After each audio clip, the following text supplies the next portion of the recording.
అందరికీ కూడా విద్యార్థి అకాడమీ నుంచి స్వాగతం సుస్వాగతం. నా పేరు కరుణాకర్ అండి. మీరు ఎప్పుడు కూడా హ్యాపీగా మీరు కరుణాకర్ అని పిలవచ్చు. నా పేరు పెట్టి పిలవండి, నో ప్రాబ్లం.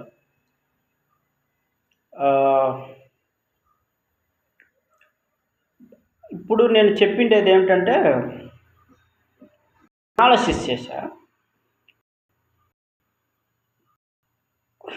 డిఎస్సి ఎప్పుడైతే లేట్ అవుతుంది అనేది తెలుస్తానే మనకు ఏవైతే ఆంధ్రప్రదేశ్లో ఇన్స్టిట్యూట్స్ ఉన్నాయో అవన్నీ కూడా ఈ యొక్క కోచింగ్ అనేది కూడా పోస్ట్పోన్ చేసుకుంటూ పోతున్నాయి. మీరు అబ్జర్వ్ చేయండి కాల్సింటే. ఈరోజు 25వ తేదీ ఒకరు బ్యాచ్ స్టార్ట్ అవుతుంది అన్నారు, బ్యాచ్ స్టార్ట్ కాలేదు. తర్వాత ఏంటంటే ఆన్లైన్లో అయితే ఇంకా ఏదో చేద్దాంలే, ఇన్స్టిట్యూట్సే కదా, ఆన్లైన్లో ఉంటారు కదా అంటే ఒకసారి అమౌంట్ పే చేసిన తర్వాత రాలేదు ఉండదు కదా, ఏదో 2 వీడియోస్ చేస్తే సరిపోతుంది కదా అన్నట్లు అయిపోయింది అనమాట. దాంతోపాటు ఇంకొక విషయం కూడా ఇక్కడ మీరు అబ్జర్వ్ చేస్తే మనం కూడా ఈ విధంగా ఉంటాం. ప్రిపరేషన్ అయ్యేటువంటి అభ్యర్థులు కూడా ఎక్కువ ఇంట్రెస్ట్, మెజారిటీగా 70% ఇంట్రెస్ట్ కూడా పెట్టలేదు, అదైతే నిజం. సో ఈ తరుణంలో నాతో కొంతమంది ఈ యొక్క రోజుల నుంచి బాగున్నారు. ఈవెన్ రాజీ మేడం కూడా చూసింది, మెటీరియల్ మాత్రం వెరీ సూపర్ అనేది. 10 నుంచి 15 రోజుల పాటు నేను రోజుకు 4-5 గంటల సేపు కాదు కదా, 10 గంటల సేపు కూర్చొని టైపింగ్ చేసిండే మెటీరియల్. అది ఎంత తెలుసా? ఈరోజు మీరు అడుగుతూ ఉండొచ్చు, సార్ పీడిఎఫ్ పంపించండి. వెరీ సింపుల్గా పంపించడం వెరీ సింపుల్ అండి, that is not at all matter. మీరు నమ్ముతారో లేదా, ఇవి ఎన్ని పేజీలు ఉన్నది? జస్ట్ ఒక 30 పేజీలు ఉంది. ఈ 30 పేజీల కంటెంట్ ఏం తెలుసా? బాటి ఫస్ట్ ఇయర్లో బుక్లో 250 పేజీలు ఉన్నటువంటి కంటెంట్ని నేను తీసుకొని వచ్చి 50 పేజీలలోకి మీకు ఇస్తున్నా. ఈ 50 పేజీల కంటెంట్ కూడా నేను ఇస్తానండి, 149 రూపాయలకి మీరు పర్చేస్ చేయండి. ఈవెన్ ఆన్లైన్ లైవ్ క్లాసులు కూడా ఉంటాయి అంటే ఒక 2 పర్చేస్ చేసిన అంటే ఒక 200-300 రూపాయలు పే చేస్తే బాగుంటుంది అనిపిస్తుందా? లేదంటే సింపుల్ అంటే కొంతమంది చేసి ఉంటారని నేను ఆపినా, కానీ ఏదో అంటే నాకేదో అమౌంట్ కావాలి, సో అందుకనేసి ఏదో ఇతను చేస్తున్నాడేమో అనిపిస్తుంది కదా. యాక్చువల్గా మీకు విషయం చెప్తున్నా, మీ అమౌంట్ కోసం అయితే నేను చేయలేదండి. ఫస్ట్ ఆఫ్ ఆల్ ఓకేనా, అమౌంట్ కోసం అయితే నేను అసలు చేయలేదు, ఇట్ ఈజ్ ఫ్యాక్ట్. కానీ అమౌంట్ అవసరం. ఎందుకు అమౌంట్ పెట్టాను అంటే, ఎక్కువ మంది జాయిన్ అయినారనుకో, నా యొక్క ఎస్టిమేషన్ ప్రకారం 100 మంది జాయిన్ అయినారనుకో, ఆ 100 మందికి టెస్ట్ సిరీస్ అనేటువంటి కండక్ట్ చేపిస్తా. ఎలా కండక్ట్ చేస్తానంటే, టైపింగ్ చేసే వాళ్ళకు నాకు ఆల్రెడీ టైపింగ్ వర్క్ వచ్చు, తెలుగు టైపింగ్ చేయగలను, ఇంగ్లీష్ టైపింగ్ చేయగలను. రీజన్ ఏంటంటే నేను కార్పొరేట్లో ఎంప్లాయీగా ఉన్నాను. నేను యాక్చువల్గా ఎంప్లాయీగా చేసి రిజైన్ చేసి వచ్చా బయటికి. అది చేపించడం ఛాన్స్ పట్టదు. కాకపోతే ఒక ఎంప్లాయీని హైర్ చేసేసి కాపీ పేస్ట్ కొట్టేయచ్చు, లేదంటే అవి టైపింగ్ చేసేది ఆల్రెడీ నా దగ్గర పీడిఎఫ్స్ ఉన్నాయి, ఇవి ఆల్రెడీ డ్రాఫ్ట్ ఉన్నది. డ్రాఫ్ట్కి వచ్చేసి ఆప్షన్స్ ఒక్కటి యాడ్ చేసేస్తే మీకు టెస్ట్ సిరీస్ అయిపోతుంది, బ్రహ్మాండమైన test series. I will challenge, మన స్టేట్లోనే దొరకదు, ఐ విల్ ఛాలెంజ్ ఇట్, మన స్టేట్లోనే దొరకదు అనేది నేను చెప్పగలను. రీజన్ ఏంటంటే దానికి మరి అదే పెద్ద టాప్ ఇన్స్టిట్యూట్ కాదండి. మీరు స్టేట్లోనే దొరకదు అంటారు, ఎప్పుడేమో పెద్ద స్టేట్ ఫ్యాకల్టీ అనేసి మీరు అనుకోండి. దానికి ఒక రీజన్ ఉంది. టెస్ట్ సిరీస్ అనేసి ఇన్స్టిట్యూట్స్ కండక్ట్ చేసే బిట్స్ మహా అంటే 20 టెస్ట్ సిరీస్ చేసినా కానీ 500-2000 బిట్లు కవర్ అవుతాయి అంతే, అంత ఎక్కువ కావు. కానీ నేను ఇస్తున్న టెస్ట్ సిరీస్ ఎంత తెలుసు? అప్రాక్సిమేట్లీ 6 నుంచి 7 బిట్లు కవర్ అవుతాయి. ఒకసారి లెక్క 6000 to 800 బిట్స్ నీకు అండర్ 1000 నీకు రావాలి అంటే ఇది హెవీ ఇంపాసిబుల్ యాక్చువల్గా. ఓకేనా. ఇంకొక విషయం చెప్తాను. ఈ యొక్క మెటీరియల్ ఏమంటే మెటీరియల్లో వచ్చేసి ఏంటి అంటే మెటీరియల్ వచ్చేసి మీకు క్లియర్గా చెప్తున్నాను. తెలుగు అకాడమీ హైదరాబాద్లో ఉన్నప్పుడు 2015 సంవత్సరంలో 1000 బుక్కులు ప్రింట్ చేసింది. ఆ 1000 బుక్కులు ఏటివి కాదు, క్వశ్చన్ బ్యాంక్ తెలుగు మీడియంలోను ఇంగ్లీష్ మీడియంలోను. నాకు తెలిసి క్వశ్చన్ బ్యాంక్లో ఒక 500, ఇంగ్లీష్ మీడియంలోను 500 బుక్స్ వచ్చేసి తెలుగు మీడియంలోను ప్రింట్ చేసిందేమో అనిపిస్తుంది. అవి ఇప్పుడు దొరకవు, కానీ దొరుకుతున్నాయి. నేను కూడా జువాలజీ ఫస్ట్ ఇయర్ జువాలజీ చెప్పలేదు, కానీ బాటనీ చెప్తున్నా. రీజన్ ఏంటంటే జువాలజీ బుక్స్ ఇంగ్లీష్ మీడియంలో ఉంది నా దగ్గర. అది మొత్తం అంతా చేసేసా, నేను పీడిఎఫ్ ఫైల్ చేసేసా. కానీ Telugu medium book by chance దొరికింది, ఆర్డర్ పెట్టాను. అది ఒక 4 రోజుల్లో మనకు వస్తుంది. అనంతపురం రావాలి, హైదరాబాద్ నుంచి అనంతపురం రావాలి. సో ఆ బుక్ కాస్ట్ కూడా 600 రూపాయలు పడుతున్నది ప్రజెంట్. సో దానివల్ల లేట్ అవుతుంది జువాలజీ. అవి ఆ బిట్స్ ఎలా ఉన్నాయంటే లెవెల్ 1, లెవెల్ 2, లెవెల్ 3 మీతో అడుగుతానేటువంటి లెవెల్ 1 క్వశ్చన్సే.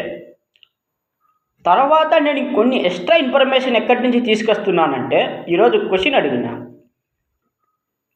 ఏ క్వశ్చన్ అడిగినానంటే శిలీంధ్రాలను అధ్యయనం చేసేటువంటి శాస్త్రాన్ని మైకాలజీ అని అంటారు, ఎందుకు అని అడిగిన. ఎందుకంటే దానికి ఆన్సర్ యాక్చువల్గా మైకాలజీ కన్నా ముందు ఫంగి అంటాం మామూలుగా.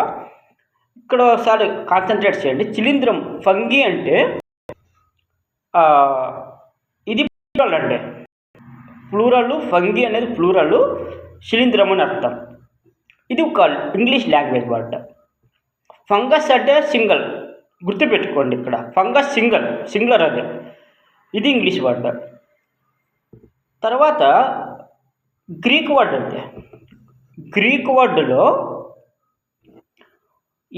మనము ఈ యొక్క శిలీంధ్రాల కింద కుక్క గొడుగులు, పుట్టగొడుగులు రెండు డిఫరెంట్. పుట్టగొడుగులు, కుక్క గొడుగులు. ఈ పుట్టగొడుగులు అనేటివి వర్షం వచ్చినప్పుడు చాలా మనకు విరివిగా పెరుగుతుంటాయి. వాటిని మనం తెల్లగా ఉండే దాంట్లోనే మనం చేనుల్లో కానీ పొలాల్లో కానీ పోయేసి దాన్ని తీసుకుని మనం చాలా వర్షం పడిన. ఓకేనా. ఎందుకంటే దాంట్లో కెలోరిఫిక్ వాల్యూ కావచ్చు, what ever it is, healthy food కాబట్టి. ఆ పుట్టగొడుగులను ఏమంటామంటే గ్రీక్ వర్డ్లో మైక్ అంటాం. ఆ మైక్ను వచ్చేసి పుట్టగొడుగు అని అంటాం అనమాట. అక్కడి నుంచి మైకాలజీ. ఇంత ఉంది చరిత్ర. ఓకేనా. అందుకే నేను ఆ క్వశ్చన్ అడగడానికి ఛాన్సెస్ ఉంటుంది. వెరీ డిఫికల్ట్ క్వశ్చన్ అనే ఉద్దేశం ఉంటుంది. ఇక్కడ ఇంకొక క్వశ్చన్ ఉంది. ఈ శిలీంధ్రాల్లో పుట్టగొడుగులకు ఇంకొక చరిత్ర ఉంది. పుట్టగొడుగుల చరిత్రలో స్పీసీస్ ప్లాంటారం, ద జెనీరస్ ప్లాంటారం అనే బుక్ వృక్షశాస్త్ర పితామహుడు అయినటువంటి థియోఫ్రాస్టస్ రచించినటువంటి బుక్లో దీని గురించి ప్రస్తావన అనేటువంటిది అండర్ శిలీంధ్రాల కింద లేదనమాట. ఓకేనా. సో అది కూడా పెట్టుకోండి. దాని యొక్క వాట్ ఎవర్ మార్ఫాలజీ క్యారెక్టర్స్ కానీ అవన్నీ కూడా దాంట్లో లేవు అనేసి మెన్షన్ చేసినాడు అనమాట. అది తర్వాత అది రెక్టిఫై చేసినారనమాట. ఇదండి విషయము. సో ఇంకా మనం ఎందుకు కోచింగ్ ఇవ్వాలి అనుకుంటున్నానంటే ఒక టీచర్ అని ఇచ్చి it is the primary character ఏంటంటే వే ఆఫ్ టీచింగ్. ఇంకొంతమంది అడుగుతుండేది ఏంటంటే ఇతనేదో మెటీరియల్ తీసుకొని వచ్చినాడు, అదేందో మమ్మల్ని అడుగుతున్నాడు, మమ్మల్ని గడిపి పెట్టిస్తున్నాడు అనేసి అనుకోవచ్చు మీరు. నీకు ఇష్టం ఉంటే చూడు, నీకు ఇష్టం ఉంటే జాయిన్ అవ్వు, అంతేకాని నిన్ను చూడమని నేను చెప్పలేదు, నేను జాయిన్ కమ్మని నేను ఏం చెప్పను. నా వాల్యూ అనేటువంటిది మీకు తెలియదు. It is fact. నేను కూడా ఒక బయాలజీ టీచర్ని and also I have taught physics subject too. Okay. ఫిజిక్స్లో నేను 10th క్లాసు ఇంటర్మీడియట్ లెవెల్ బెంగళూరులో టీచ్ చేసిన. ఇంటర్మీడియట్లో 10థ్లో వచ్చేసి అనంతపురంలో టీచ్ చేసినాను. ఒక 3-4 బ్యాచ్లకి నేను సబ్జెక్ట్ అనేటువంటిది నేర్పించాను. వాళ్ళ ఫిజిక్స్ ఎలా ఉంటుంది అనేది చాలా ఫన్నీ డైలాగ్స్తో చెప్పడము, ఫన్నీగా క్రియేట్ చేయడము. ఫిజిక్స్ అంటేనే అంత ఈజీగా వాళ్ళను నా స్టైల్ తిప్పుకోవడం జరిగిందనమాట. బయాలజీ అంతే. బయాలజీ హెరిడిటీలో మీరు తీసుకోండి. హెరిడిటీ చాప్టర్లో డైహైబ్రిడ్ క్రాస్ సెక్షన్ ఉన్నది. Capital R, capital Y, small y, అది ఎన్ని పుష్పాలు వస్తాయి, 9:3:3:7. దాన్ని కూడా నేను వితౌట్ టెక్స్ట్ బుక్ చెప్పింది. వితౌట్ టెక్స్ట్ బుక్కే. ఇంకా మనం ఒక టీచర్గా పోయినానంటే వితౌట్ టెక్స్ట్ బుక్కే. It should be in English medium, but I have studied in Telugu medium. ఓకేనా? సో అదంతా చేసిన తర్వాత ఒక 5 years నాకు టీచింగ్ ఎక్స్పీరియన్స్ ఉంది. కానీ ఆ శాలరీ అనేటువంటిది నాకు నచ్చక, ఇక టీచింగ్ యొక్క బిహేవియర్ కానీ, ఆ యొక్క ఫ్యాకల్టీ బిహేవియర్ కానీ, మేనేజ్మెంట్ యొక్క బిహేవియర్ కానీ, వాళ్ళ యొక్క విధానం అనేది పిల్లలకేమో చాలా అడిక్ట్ అయిపోతున్నాం. కానీ వాళ్ళని మనం ఏం చేయలేక 2022లో నేను బీఈడీకి జాయిన్ అయ్యాను.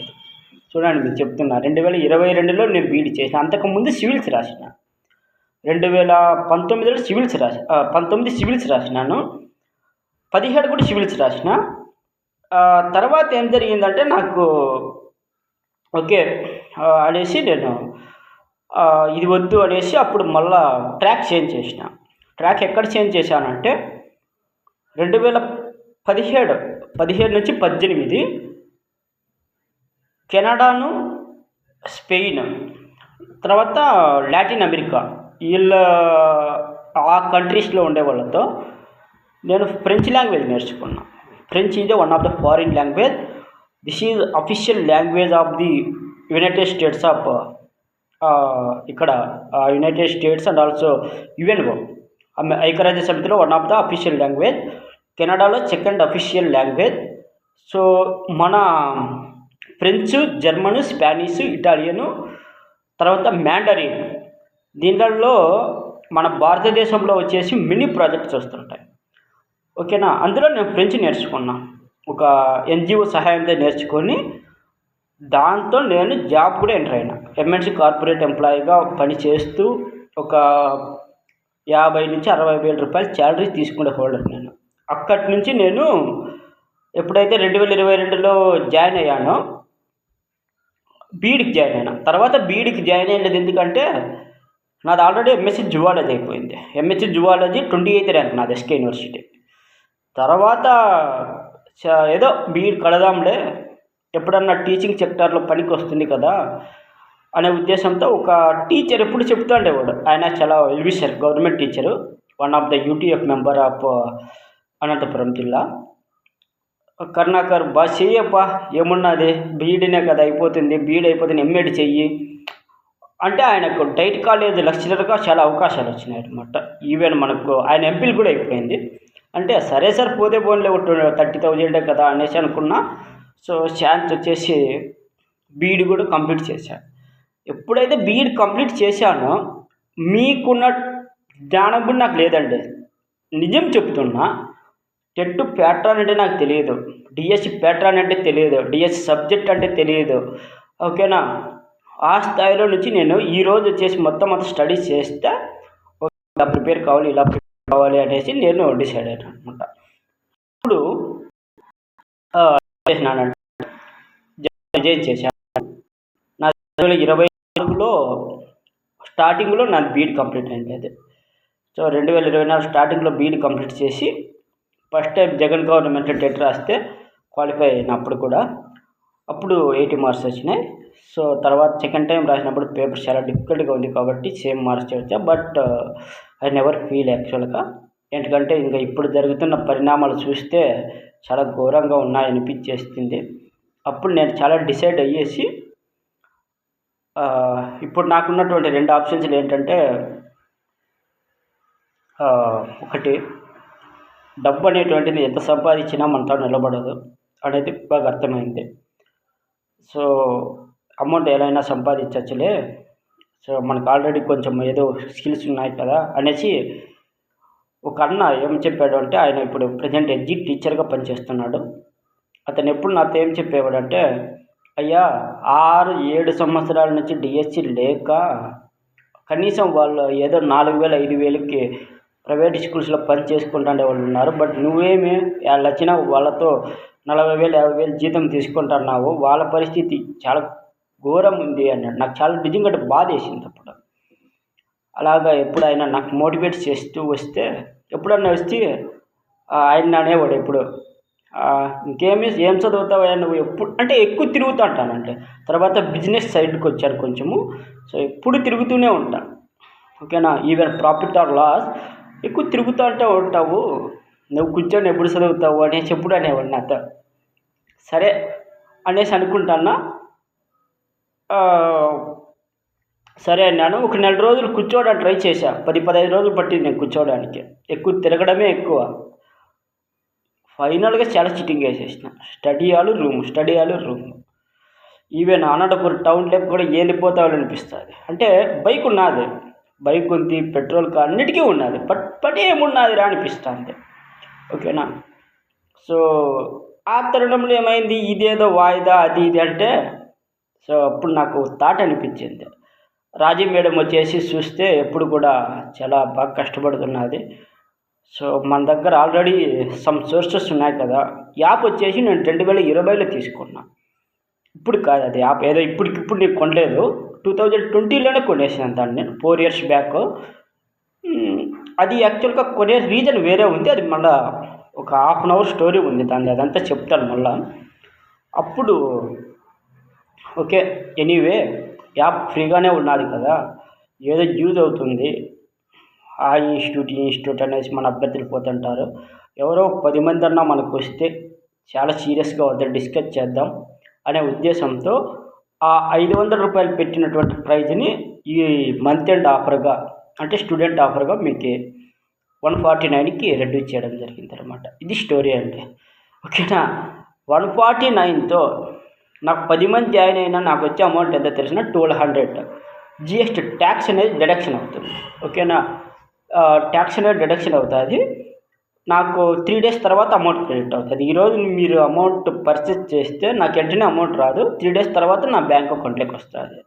సో ఆ 1500 రూపాయలతో ఒకవేళ ఇప్పుడు ఇద్దరు కొన్నారు, ఇంకెనిమిది మంది కొంటే ఇక్కడ ఉంది కదా, ఇక్కడ బాగుంది రూమ్కి.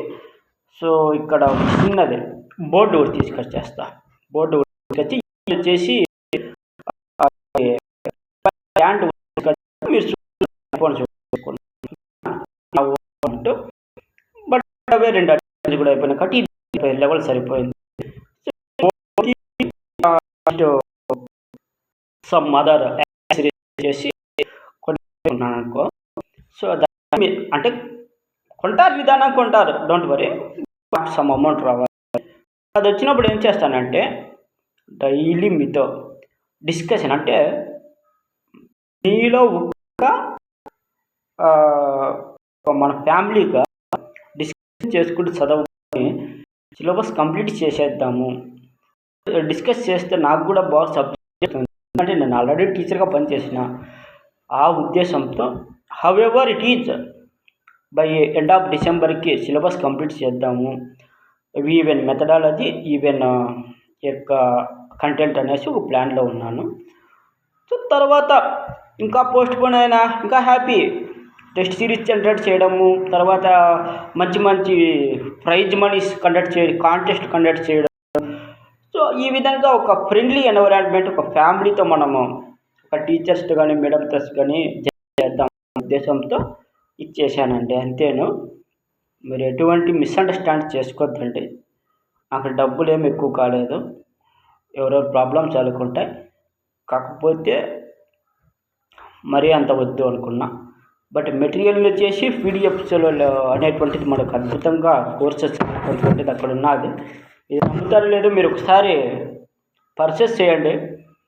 సార్ నాకు ఈ మెటీరియల్ నచ్చలేదు సార్ అనండి. ఫోన్ చేసి నాకు ఈ మెటీరియల్ నచ్చలేదు సార్ అనేసి మీరు ఒక హార్ట్ఫుల్గా చెప్పండి. మీరు ఇచ్చిన అమౌంట్ వితిన్ 5 secondsలో మీ ఫోన్పేలోకి నేను వేసేస్తాను, నాకు అవసరం లేదు. ఓకేనా. నా మెటీరియల్ చూడొద్దు, నీ అమౌంట్ నాకు వద్దు. I will challenge. మీరు ఈ మెటీరియల్స్ చూసిన తర్వాత సార్ మీరు చాలా కష్టపడినారు, కానీ ఇంత చిన్న అమౌంట్కి మీరు ఇస్తాననేసి అనుకోలేదు అనే వర్డే మీతో అంటారు. ఎందుకంటే మనం చేసినటువంటి హార్డ్ వర్క్ అలాంటిది. ఓకేనా? సో ఇదండి. ఓకేనా? ఇక్కడ నెక్స్ట్ వీడియో ఇంకొకటి అప్లోడ్ చేస్తాను. దాంట్లో వచ్చేసి క్లియర్గా మన బాటనీ ఫస్ట్ ఇయర్కి సంబంధించి సెకండ్ చాప్టర్ 100 క్వశ్చన్స్ని నీట్గా ఎక్స్ప్లెనేషన్ చేసేస్తాను. లైవ్ ఏం కాదు, నార్మల్ వీడియోని చేసేసి ఎక్స్ప్లెనేషన్ చేసేస్తాను. ఒకసారి చూడండి. Have a nice day. So ఈ క్వశ్చన్స్ అన్నీ ఒకసారి రాసుకోండి. ఓకేనా? రాసుకోండి, యూజ్ అవుతాయి. సో టెక్స్ట్ బుక్ మళ్ళీ చదవచ్చు. ఇవి ఎవరైతే ₹50 తీసుకుంటారు చూడండి, ఎంత బాగుంటుందంటే, సో ఎంత బాగా నీట్గా ప్రతిదీ మనకి ఎక్స్ప్లెనేషన్ జరుగుతుంది. సో మనము లెవెల్ క్వశ్చన్స్ అనేటువంటివి బోర్డు వచ్చిన తర్వాత బోర్డు మీద నీట్గా ఎక్స్ప్లెనేషన్ చేయడం జరుగుతుంది. అవన్నీ కూడా మనం యాప్లో ఫ్రీగా, కొన్ని ఫ్రీగా ఇచ్చేసి కొన్ని డబ్బులకి ఇచ్చేసి సరిపోతుంది. సో చేసి తర్వాత మనం టీచర్స్ కాడిచ్చి మళ్ళీ మన జర్నీలు ఎన్నెన్నో ఉన్నాయి, స్టార్ట్ చేద్దాం. సో అన్నిటికీ కూడా ఒక విద్యార్థి అకాడమీ తోడుగా ఉంటుంది, గుర్తుపెట్టుకోండి. విద్యార్థి అకాడమీ అనే పేరు ఎందుకు పెట్టినాను తెలుసా? ఇది యాక్చువల్గా 2019 జూన్ 9 స్టార్ట్ అయ్యేది. బెంగళూరు హెడ్ ఆఫీస్ దీన్ని పెట్టుకోండి అంతే. అప్పుడు నేను ఎన్సీఆర్టీ సిలబస్ 9వ తరగతి వరకు క్లాసులు చెప్పాలా అనేసి వాళ్ళ ఫ్రెంచ్, జర్మనీ, స్పానిష్ తర్వాత ఇదంతా చేయాలనే ఉద్దేశంతో 2019లో బిలేకహల్లి, అది అంటే నియర్, మీరు బాగా వింటారు, ఏది బండర్ఘట్ నేషనల్ పార్క్ ఆ సైడ్ ఉన్న ఏరియాలో నేను ఇన్స్టిట్యూట్ స్టార్ట్ చేసిండేది. సో అప్పుడు నేను మా కొలీగ్ అతను కలిసి ఇన్స్టిట్యూట్ స్టార్ట్ చేస్తే 2020కి 50 అడ్మిషన్స్ వచ్చాయి. దురదృష్టవశాత్తు ఏమనిపించింది, బాగా చిన్న రూమ్ నుంచి ఒక పెద్ద ఇల్లు కొనే స్థాయికి పోయినాము. కానీ బట్ ప్రాబ్లం ఎక్కడొచ్చిందంటే కరోనా వచ్చింది. ఆ కరోనా ఎఫెక్ట్తో కొంచెం అమౌంట్ లాస్ అయ్యి ఆ అనుభవం తీసుకొని వచ్చి మళ్ళీ డిజిటల్ మార్కెటింగ్ కోర్స్ నేర్చుకొని నాకు తర్వాత నేను విద్యార్థి అకాడమీని వచ్చేసి రిజిస్ట్రేషన్ చేయాలనేసి ఒక ప్లాన్లో ఉన్నాను. బట్ ఆ తరుణంలో వచ్చేసి మనకు గవర్నమెంట్ జాబ్ వస్తే ఇంకా బాగుంటుంది అనే ఉద్దేశంతో నేను ఇప్పుడు ఇక్కడ సీరియస్గా కూర్చోండేదండి. ఇది విషయం. భగవంతుడు ఏదైనా మన కష్టానికి తగినటువంటి ఫలితం భగవంతుడు చూస్తాడనేసి నమ్ముతాను. Thank you. Good night. ఓకేనా? So see you tomorrow.